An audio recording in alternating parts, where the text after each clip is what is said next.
A paz do Senhor Jesus esteja na sua vida. Seja muito bem-vindo ao canal da Faeste Academia, uma escola de educação teológica aqui do estado de Santa Catarina. Eu sou o pastor Reginaldo de Souza e nesta videoaula apresentaremos subsídios da lição de número 9 do quarto trimestre de 2023 da EBD, Escola Bíblica Dominical, revista da CPAD Adultos, que tem como título A Igreja e o Sustento Missionário.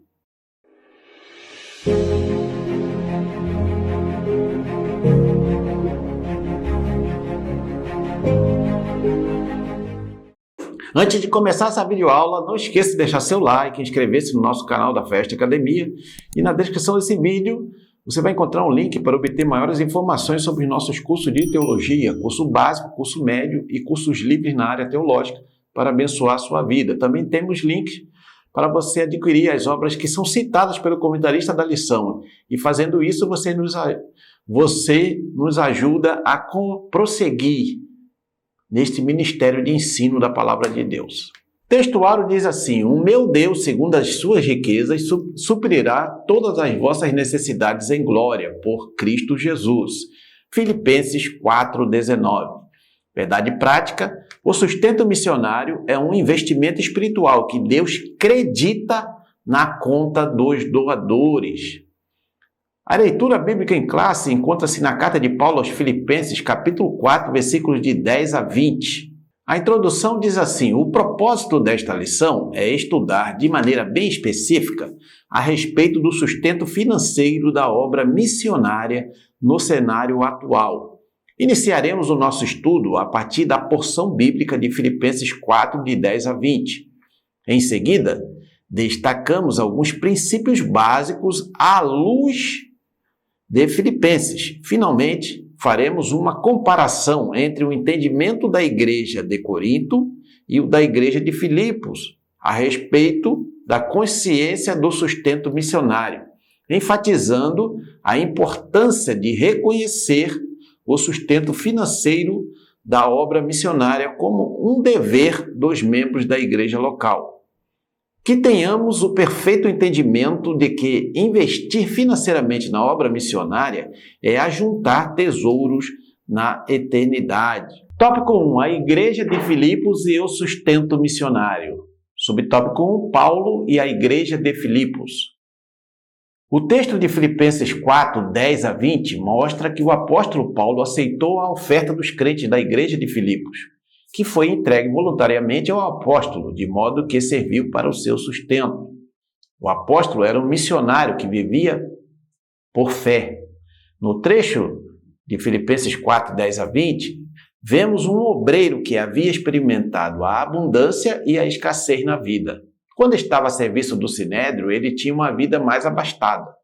Quando, porém, passou a ser um seguidor de Jesus, sua vida financeira não foi mais a mesma. Então, nesse primeiro subtópico, aqui o comentarista ele vai falar que ali na carta que o Paulo escreveu aos Filipenses, e ele fala sobre essa questão do sustento, né, do obreiro, o sustento financeiro, e que os filipenses, eles foram generosos em voluntariamente levantar uma oferta para ajudar o apóstolo Paulo a prosseguir no seu trabalho de evangelização, né? Paulo já estava em outra cidade, falando do amor de Deus, mas os filipenses não esqueceram o seu missionário e o ajudaram financeiramente. Subtópico 2, o privilégio de participar do sustento missionário. À luz do exemplo da igreja de Filipos, os membros e os obreiros da igreja local têm o privilégio de serem participantes do sustento financeiro e do apoio aos missionários e suas famílias. Os filipenses faziam isso com alegria, de maneira voluntária. Filipenses 4:15. Orar, interceder, acompanhar e financiar o ministério dos missionários é um privilégio específico dos membros da igreja local. Então, aqui nesse subtópico, né, o comentarista vai enfatizar, vai enfocar essa questão do privilégio de poder participar do sustento missionário, que realmente é um privilégio. Nós estamos participando dessa obra né,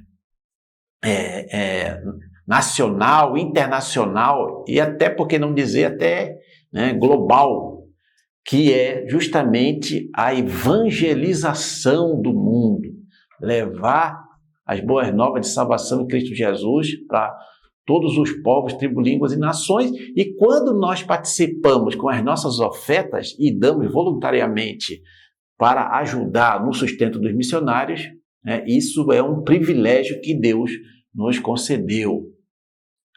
Subtópico 3, esferas de sustento missionário.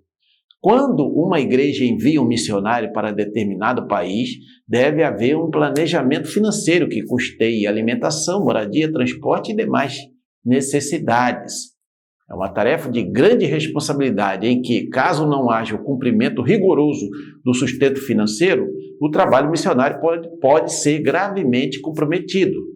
Deus recebe a oferta que oferecemos aos missionários e se compromete a abençoar-nos e suprir todas as nossas necessidades por causa desse investimento santo. Então, veja só, né? A igreja, ela precisa, antes de enviar um missionário a uma igreja local, ela identifica a vocação do chamado, prepara aquela pessoa que é vocacionada, que é chamada, treina transculturalmente e depois envia o missionário, ou ele sozinho, ou ele geralmente com a sua esposa e talvez até filhos. Então, o que precisa ser feito? Avaliar corretamente o país para onde aquele missionário está indo, qual é o custo de vida, o que ele vai precisar ali, porque ele vai ficar dependente da igreja local que o envia para o seu sustento financeiro. Claro que, posteriormente, quando a igreja naquele país, naquela cidade, naquele lugar, crescer e tiver condições de sustentar o seu obreiro, então aí o sustento missionário vai ser direcionado para um outro trabalho, para uma outra plantação de igreja, em outro lugar. Tópico 2. Princípios básicos acerca do sustento missionário pela igreja. Subtópico 1, o custo do sustento financeiro. Antes de se lançar em qualquer projeto missionário, a igreja local deve fazer os cálculos de custos. Lucas 14, 28. Deve-se estudar o padrão de vida do país para onde o missionário será enviado.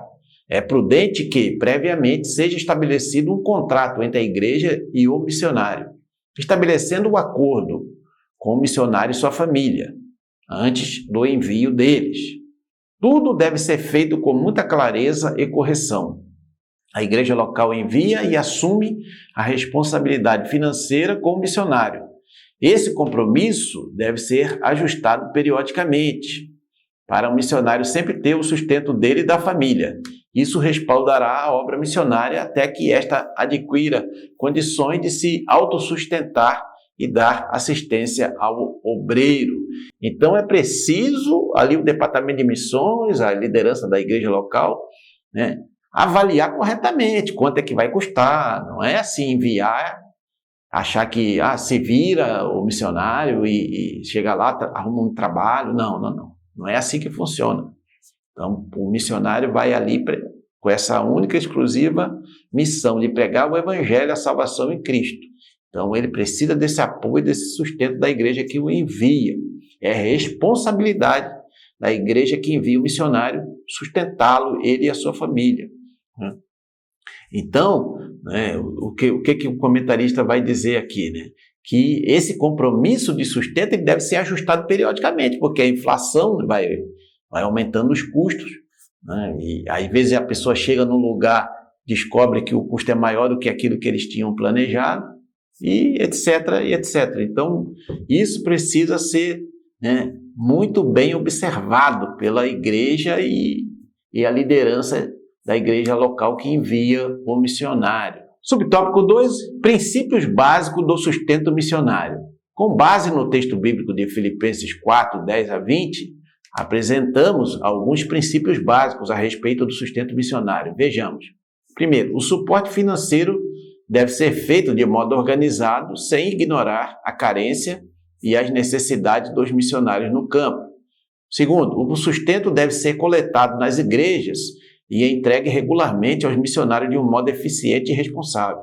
Terceiro, o sustento de missões é uma resposta voluntária dos fiéis que, em gratidão a Deus pela salvação, apoiam e doam voluntariamente ofertas para sustentar os missionários enviados.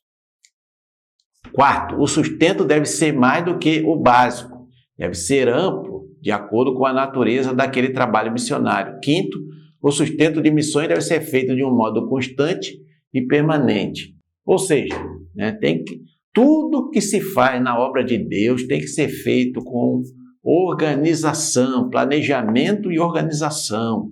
Não pode ser feito de qualquer maneira. Tem que ter um comitê de missões ou, sei lá, um departamento de missões que possa se responsabilizar tanto pela coleta das ofertas, pelo envio ali para a conta do missionário. Tem que estar tudo bem regulado, porque antes de o missionário e sua família ir para o campo, é bom que a igreja local, ali o departamento de missões, faça um contrato, estabelecendo ali todos os pontos que precisam ser observados tanto pelo missionário e sua família, como também pela igreja local, para que fique tudo às claras, para que nada seja de forma improvisada, porque improvisação no reino de Deus não vai dar certo nesse caso. Precisa ter planejamento e organização e alguém responsável. O líder tem que, ou ele próprio, ou tem que colocar alguém responsável por esse trabalho de missões, o trabalho de cuidar da obra de missões, tanto nacionais como transculturais, cuidar do sustento dos missionários, ser responsável por toda essa parte organizacional e burocrática. Subtópico 3, um apoio fiel e permanente. O apóstolo Paulo elogiou os filipenses pelo apoio fiel e permanente ao seu ministério. As necessidades dos missionários não podem ser ignoradas por causa da falta de um planejamento bem feito. Os missionários dependem da fidelidade dos fiéis em quem eles confiam, para perseverar no apoio, oração e doação. O desafio da igreja local não é somente enviar, mas também manter o sustento missionário, não abandonando o obreiro e sua família no campo de trabalho. O comentarista aqui vai falando que esse apoio dos fiéis da igreja local que envia o missionário e sua família tem que ser permanente, não pode parar. Então, se houve um compromisso de mandar um missionário e cada mês mandar um valor para ele, tem que continuar sempre, até que a obra naquele lugar cresça e possa se autossustentar. Mas enquanto o missionário estiver fazendo o seu trabalho lá, ele foi confiando que haveria uma regularidade no envio do seu sustento. Então, isso não pode, de forma alguma, parar. Claro que aqui, nessa lição, estamos falando apenas do sustento financeiro, mas a igreja local também tem que se mobilizar para orar, interceder, e dar aquele apoio psicológico, para o missionário e a sua família. Se você quer aprender mais sobre a palavra de Deus, na descrição desse vídeo você vai encontrar um link para obter maiores informações sobre os nossos cursos de teologia da Faeste Academia, curso básico, curso médio e cursos livres na área teológica para abençoar a sua vida. Ao finalizar essa videoaula, passe lá e aproveite a oportunidade de estudar teologia com quem entende do assunto por um preço super acessível. Nós estamos em promoção neste mês de novembro. Todos os nossos cursos têm certificado reconhecido por convenções de igrejas evangélicas por todo o Brasil. Tópico 3. Aprendendo a investir na obra missionária. Subtópico 1. Igreja de Filipos versus Igreja de Corinto. Ao contrário da igreja de Corinto, a igreja de Filipos era um exemplo de generosidade missionária, pois, como vimos, ela enviava a oferta para o sustento do apóstolo Paulo. A igreja de Corinto deixou um exemplo na abundância dos dons espirituais, mas seus membros demonstraram insensibilidade quanto ao sustento financeiro do missionário, o apóstolo Paulo. Por não ser generosa, a igreja de Corinto precisou da intervenção de outras igrejas para que o apóstolo pudesse exercer suas atividades. Então aqui o comentarista ele vai fazer essa contraposição entre a atitude generosa dos crentes de Filipos, os crentes filipenses, que eram generosos nas ofertas missionárias, das ofertas que enviavam para o apóstolo Paulo e provavelmente para outros missionários também, versus a igreja de Corinto, que era uma igreja até maior, uma igreja até que tinha a abundância dos dons espirituais, era uma igreja abençoada por Deus, mas não era uma igreja generosa. Até o comentarista fala que demonstraram insensibilidade quanto ao sustento financeiro. Ora, tem muita gente que espiritualiza coisa que não é para espiritualizar e quando é para realmente ter uma atitude espiritual, a pessoa não tem. Então veja só, tem muita gente que acha que doar, ofertar, dizimar não é uma atitude espiritual, mas se você ler corretamente as Escrituras Sagradas do Novo Testamento, você vai ver que sim, não só do Novo Testamento, do Antigo Testamento também. Você vai entender que toda doação para o reino de Deus é uma obra espiritual, não é uma obra material, é uma obra espiritual. E Deus, Ele colocou ali os seus princípios nas Escrituras para abençoar todos aqueles que são generosos em ofertar para a sua obra. E a igreja de Filipos deu um grande exemplo e Deus abençoou os crentes de Filipos que prosseguiram fazendo isso. Então o apóstolo Paulo estava lá na igreja de Corinto, ou melhor, estava lá na cidade de Corinto pregando o evangelho, mas o sustento dele tinha que vir de fora, e sendo que a igreja de Corinto tinha condições de sustentá-lo. E até depois, quando ele saiu de lá e foi pregar em outras cidades, ele também não consta de ter recebido ajuda financeira da igreja de Corinto. Subtópico 2, tendo consciência de nosso dever. O apóstolo Paulo ensinou à igreja de Corinto que contribuir para a obra missionária é um investimento espiritual que Deus acredita na conta dos doadores. Veja 2 Coríntios 9, 6 a 8. Hoje não é diferente, pois a oferta que oferecemos para o sustento missionário, o Senhor a recebe com alegria. Esse ato nos dá a certeza de que Ele irá suprir todas as nossas necessidades. Investir na obra missionária é a certeza de que estamos ajuntando tesouros no céu. Então é aquilo que nós comentamos no subtópico anterior. É uma obra espiritual, é ajuntar tesouros no céu. E Deus, Ele prometeu que Ele vai abençoar todos aqueles que realmente são generosos em contribuir para a obra de Deus, para o avanço do Evangelho no mundo. Subtópico 3, pessoas financiando a obra divina. Em Lucas 8, de 1 a 3, um grupo de mulheres acompanhava o nosso Senhor Jesus Cristo e o serviam com seus bens, ou seja, sustentava financeiramente o ministério de Jesus e seus discípulos. Apesar da impossibilidade de a maioria dos cristãos fazer missões transculturais diretamente no campo, ela pode sustentar o ministério de um missionário e garantir a execução da obra de missões transculturais. Hudson Taylor, missionário inglês na China, disse: a obra de Deus feita segundo a vontade de Deus jamais terá falta dos recursos de Deus. Então, quem deve ou tem a missão, tem o dever, e o privilégio, a alegria de sustentar a obra de missões, que é expandir as boas novas de salvação de Jesus Cristo ao mundo todo, é justamente os crentes, os cristãos. Eles é que têm essa responsabilidade em suas mãos, de fazer isso, porque são poucos aqueles chamados para atravessar fronteiras, para ir levar o evangelho a outras nações.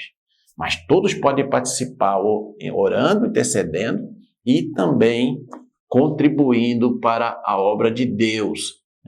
E se a obra de Deus for feita da forma correta, biblicamente falando, Deus vai colocar sempre a sua mão poderosa e jamais vão faltar recursos para que a obra prossiga.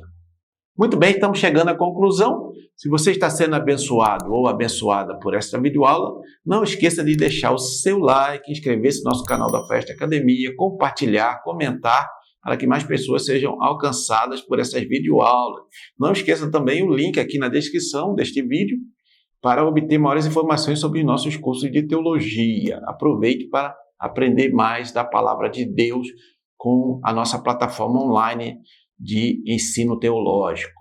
Muito bem, a conclusão diz assim: nossos dízimos e ofertas são uma maneira de reconhecermos a soberania de Deus em nossa vida. E é a vontade divina a salvação dos perdidos da terra. 1 Timóteo 2,4. Para que essa meta seja alcançada, Deus conta com cada um de seus filhos, com todos os seus dons e talentos. Deus conta com você para entrar no seleto grupo de mantenedores da obra missionária. O Senhor, nosso Deus, conta conosco para fazermos chegar Bíblias, literaturas e missionários aos povos que ainda não foram alcançados com a mensagem de vida eterna. Então, a pergunta que fica aqui ao final desta lição é a seguinte: Deus pode contar com você, Deus pode contar comigo para que a obra de missões transculturais, a obra de levar o Evangelho, a salvação em Jesus Cristo a outros povos, tribos, línguas e nações que ainda não foram alcançadas ou pouco alcançadas com a mensagem de salvação, Deus pode contar conosco? Fique com essa reflexão, né? Este foi o conteúdo dessa videoaula e nos encontramos na próxima videoaula, querendo Deus.